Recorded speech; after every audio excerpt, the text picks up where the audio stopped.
Bonjour à tous, bienvenue dans un nouvel épisode. Aujourd'hui, je vais vous parler du premier jour de la config 2021 de Figma.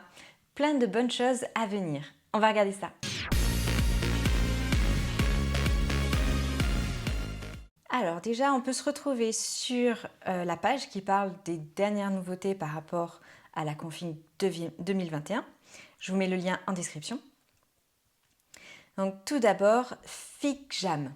Vous l'avez peut-être vu passer. C'est une version bêta gratuite qui est accessible, de type tableau blanc.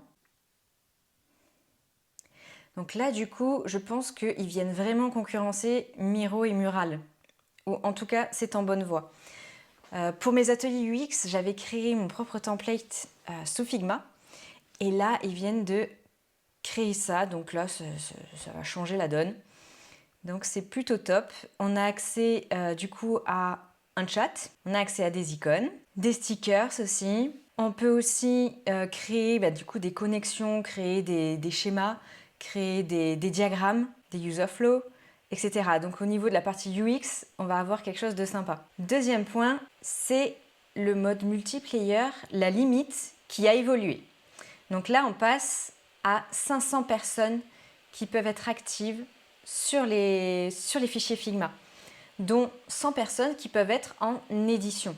Et les autres seront plutôt en viewer, en spectateur. Et visiblement, sur FigJam, on sera à 50 personnes, avec l'équivalent viewer, éditeur et spectateur. Le plan gratuit, le starter plan. Donc il y a des nouveautés par rapport à ça. On va pouvoir inviter un nombre illimité d'éditeurs, donc dans une team, mais aussi dans les fichiers d'une team. Pour la partie draft, la partie brouillon, là on reste du coup sur le travail perso. On aura la possibilité d'inviter des spectateurs, mais pour collaborer en mode édition, il faudra quand même déplacer le fichier dans la team.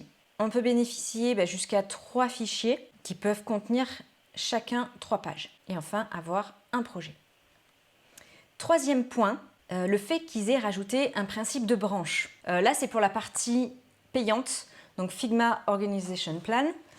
Et là, on va pouvoir donc créer des branches. Pour ceux qui connaissent déjà, ça va être sous le même principe que le Git au niveau du développement. Donc on pourra créer des branches. On pourra créer des branches pour les fichiers et avoir un contrôle du coup granulaire sur les fichiers de conception importants. On pourra modifier les styles, les composants et les autres aspects d'un fichier ou d'une bibliothèque. Mais ce qui est le plus important, c'est que on pourra en fait revoir donc les modifications, puis faire un merge de notre branche, avec le fichier principal.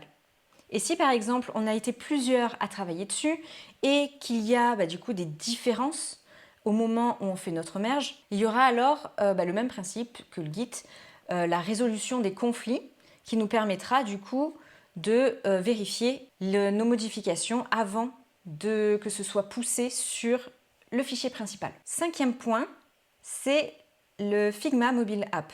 Il y en avait une, mais elle n'était pas terrible. Donc on va voir ce qu'elle donne, celle-ci. On pourra avoir du coup les fichiers de FigJam, mais aussi nos fichiers de design sous Figma. On pourra jouer notre prototype directement sur notre smartphone, sans pour autant avoir besoin de l'ordinateur. Et du coup, quand on fera notre design sur l'ordinateur, on pourra en même temps voir en temps réel sur le téléphone ce que ça peut donner. Le dernier point, ça va être la partie audio. Je vais vous montrer donc dans la page What's New in Figma. Je vous mettrai le lien en description, petit audio qui est ici en fait. Et donc là, ce sera pratique parce qu'on pourra du coup parler en direct avec la team sur Figma. Et voilà pour ce premier jour de la config 2021 sur Figma. Vous pouvez me dire ce que vous en pensez dans les commentaires. Sur ce, je vous dis à la prochaine. Salut!